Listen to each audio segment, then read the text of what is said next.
Well, and true to Hurricane Week, we've got a named storm, but I don't think Cristobal is going to be too much of a problem. We're hoping it stays that way. Yeah, we've got some areas out there in the tropics that we're keeping a close eye on. Nothing that looks like it's headed our way as of now, but what if there was? Well, that's the idea behind Hurricane Week. The Gulf Coast Storm Team is working to keep you prepared for whatever could come our way. And for more, we're going to send things back out to Naples. Rob Duns has a bit of a demonstration for us.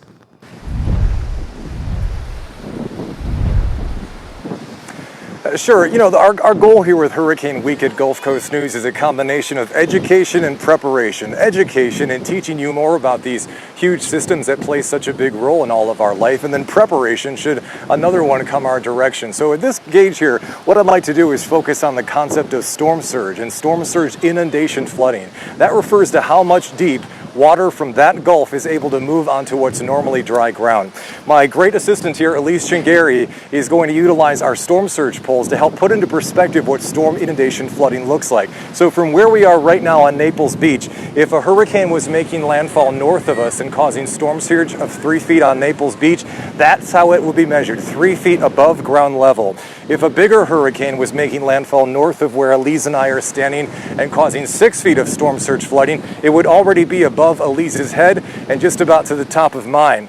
And as history has shown us here in the Naples area, like with Hurricane Ian that caused between 6 and 9 feet of storm surge inundation flooding, that means salt water from the Gulf going 6 to 9 feet above what's normally dry ground. For perspective, this is giving you some idea as to what that looked like back during the time of Hurricane Ian. Now, of course, the two most expensive things you'll buy in your life would be your house and your car.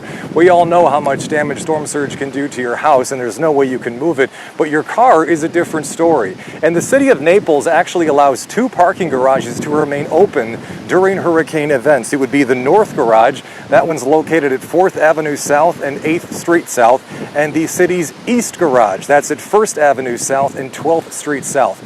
It's really important to know, though, that this is kind of like a park your car is at your own risk type event. You never want to have a car that's on the first floor of these parking garages that the city allows open, and it's important that you never park electric vehicles inside these parking garages during storm surge events. The combination of salt water and the batteries that make EV cars move is a really bad combination. So there are opportunities open to you if you live in the city of Naples to utilize some of the city's parking garages, and the rest of the rules and regulations are available on the City of Naples website.